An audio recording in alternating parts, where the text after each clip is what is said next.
Hello everyone, this is Data Talks presented by Dun & Bradstreet, and I'm your host, George LaRue. I'm a principal consultant for data strategy in the advisory services team here at Dun & Bradstreet. In advisory services, our team is dedicated to helping our clients to maximize the value of their relationship with Dun & Bradstreet through expert advice and consultation. And on Data Talks, I chat each episode with one of the expert advisors at Dun & Bradstreet about a topic that can help consumers of our data and services to get more value. Today's guest expert is Bill Sprague.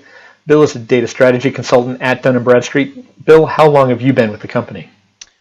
I just celebrated my 34-year anniversary. My goodness, congratulations. Tell me a little bit about what you do in your role. So my role as a data strategy consulting is working with the clients to help them consume our data in the best demonstrated practice, helping them identify what they can use in terms of ingesting our data from flat files to API calls and making them best suited for whatever their business or use case is. Can you tell me a little bit about how you ended up in a role like this? Was it what you've always done at Dun & Bradstreet, or you kind of stepped through a number of different positions to get to this point? I stepped through a large number of positions, starting in operations back when I was right out of college working. I actually used to write D&B reports. I compiled them and made them available for people, and then went into an internal consulting job. I actually worked as a sales leader for 7 years at D&B, and then at the end of that stint, I took over for a long-standing D&B associate that worked on data quality in a similar role.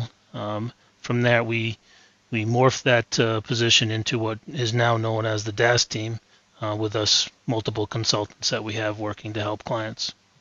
So you might have just a little bit of experience at some of this stuff. Yeah, there's a little bit of knowledge. So what we had wanted to talk today about was Dun's recertification. Before we go any deeper, can you just explain briefly what that is? Sure. So DUNS recertification is really for customers who are taking on our DUNS numbers. So they may get them through a batch feed or a file that they have, or they are conducting a number of match transactions through our API services, and they're housing those DUNS numbers in one of their internal databases, right? Whether it's a data warehouse or some other place where they store that data. The DUNS recertification is there to help customers try to stay in sync with our data. So we occasionally have DUNS numbers that are retired or change. So we want to be able to perform some kind of recertification that allows them to keep their DUNS numbers in sync with the D&B Data Cloud so that they can have access to the right information. So when you say retired or changed, that's not the same thing as an entity going out of business, right? That's different. That's correct. It is different. So when something goes out of business, it actually what we're saying when we indicate a company has gone to out of business status is that we no longer can confirm operations at that site or that DUNS number. So we don't actually retire that DUNS number in a case like that. That would stay with that business that went out of business or that location that went out of business. And then for a customer who needs some kind of archive data, they would have access to that DUNS number of the out of business record.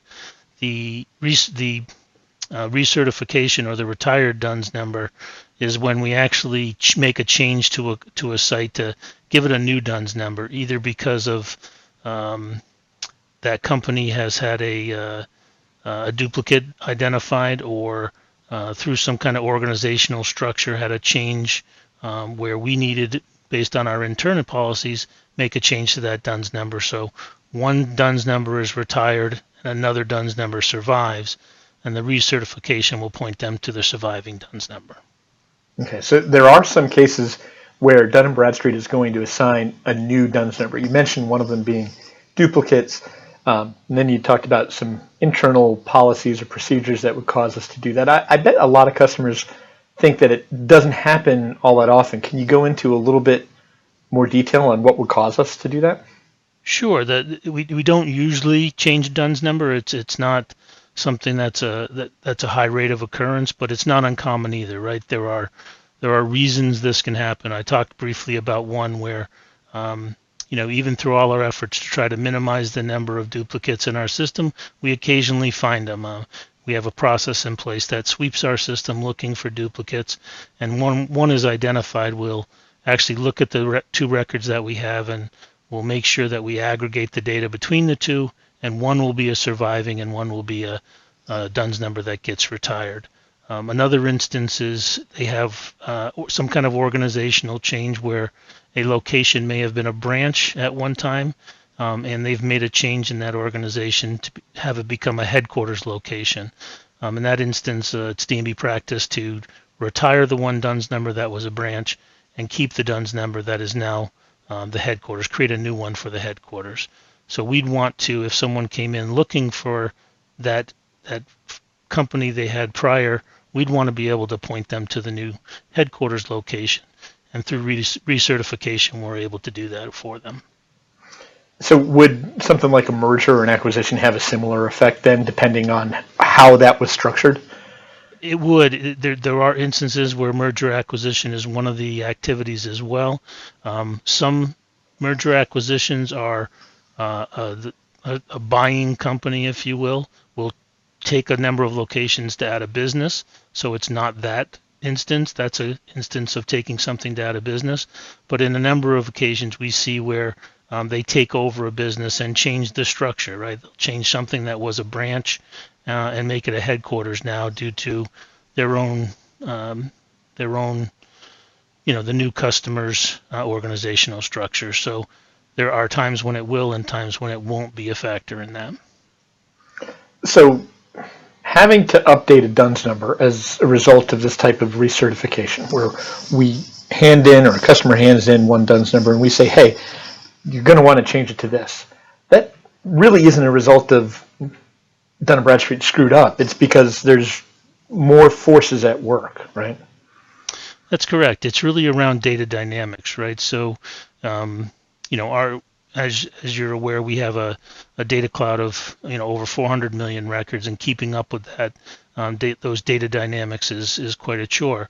What we've designed the recertification to do is find those type of changes, right? Whether it's due to merger acquisition or a company making some kind of organizational structures, or in the instance, like I said, where we happen to find a duplicate record, we want to be able to be keeping up with those data dynamics and provide an avenue or a process that will help the customer stay in sync with our data. So we have essentially an audit trail, you might call it, of things like this that we keep track of, that we can pass along to the customer when they ask us about it to help them keep that synchronization. That's exactly right. We've created a process which includes a DUNS audit trail, which will keep in the database. It will keep on our end a previous DUNS number or the one that was retired, and we'll have a pointed, if you will, a connection to the new DUNS number or the surviving DUNS number. That DUNS audit trail has allowed us to do that, not just at a point in time, but be able to historically go back. So if someone comes to us with a 6-month or a year-old DUNS number that had been retired, we can still point them to the new DUNS number, allow them to access that DUNS number in our data cloud and get the kind of information they need on that business. Yeah. You mentioned earlier duplications, kind of structural changes, things like that would cause these to happen.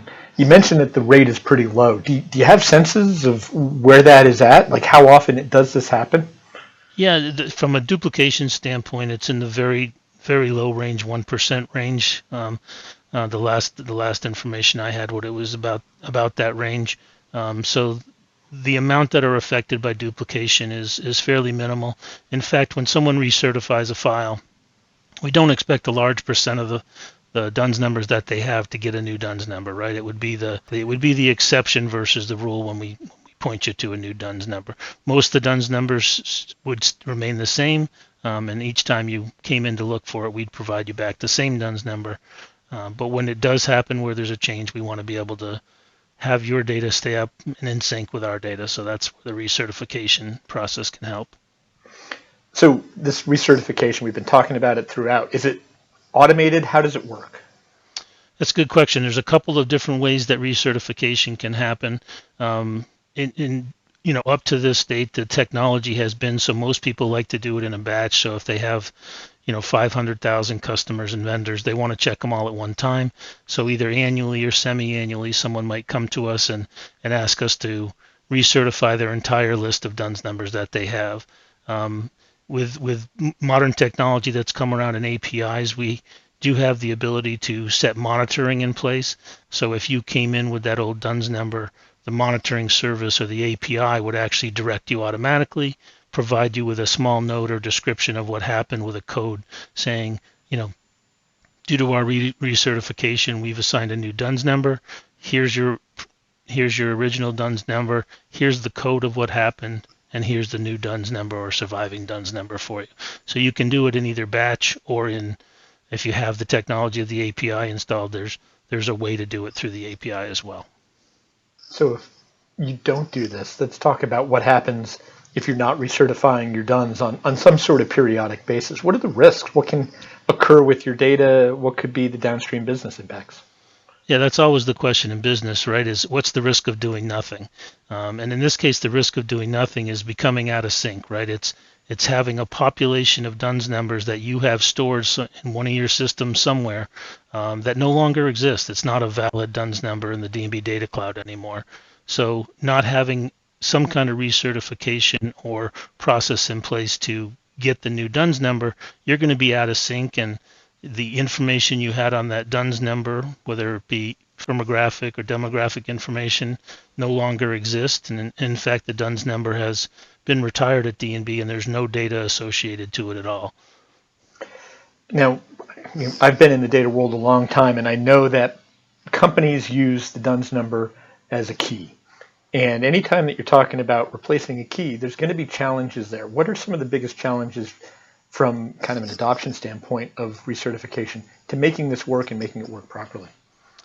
Yeah, the adoption, how you want to work with this is understanding what downstream systems are impacted, right?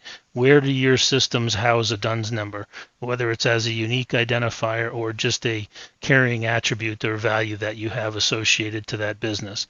So one of the biggest challenges is understanding the downstream impact of a DUNS number changing. You want to make sure, we want to work with a company to make sure that, in every system that's impacted or is tied to a DUNS number, when a change is made, you're able to take that and carry that through the entire life cycle, so that goes down to the end user, and each person who is using that DUNS number as an attribute has that change and can make that update. That would be the challenge that most people find. So if we've got a client out there who's watching or listening to this and hearing what you're having to say, and they realize they're not doing DUNS recertification today, what steps should they be taking? What would you suggest to them? Yeah, I think they first want to determine, are they doing this in some way? Do they have some kind of regression, or do they have some kind of recertification for the DUNS number itself and all the attributes that are tied to it? If they don't, contact the D&B representative, either the sales team, or if they have a DAS consultant like myself, contact us and we can give you the options.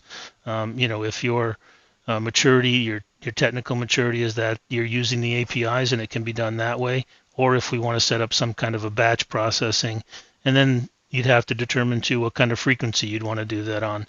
How much of the data dynamics do you want to remove, either quarterly or semi-annually or annually? And Bill, as we wrap up, what's one thing you might want people to walk away from this conversation with? We've gone over a lot in terms of recertification, but what's the one takeaway you want people to have? Yeah, I think it's to realize that data is dynamic, right? You have to understand that there's data dynamics that happen every day, and D&B managing the data cloud has kind of set up the processes and files in place to help you keep up with that dynamics and be able to make the changes to the DUNS number, or understand when something has changed, so that you can have the most valid and up-to-date information when you go to access the data cloud. You're getting the right information on the right business, so it doesn't impact your downstream. Bill, I really appreciate you taking some time to sit down and chat about this, to share your expertise on this topic. It's been my pleasure, George. Thank you. All right. Our guest expert today has been Bill Sprague, a data strategy consultant at Dun & Bradstreet. This has been Data Talks. We hope that you've enjoyed today's discussion, and if you have, we encourage you to please let a friend or a colleague know about it. And if you'd like more information about what we've discussed on today's episode, I encourage you to visit www.dnb.com, or to talk to your company's Dun & Bradstreet specialist today. I'm George LaRue. Thanks for joining us. Until next time.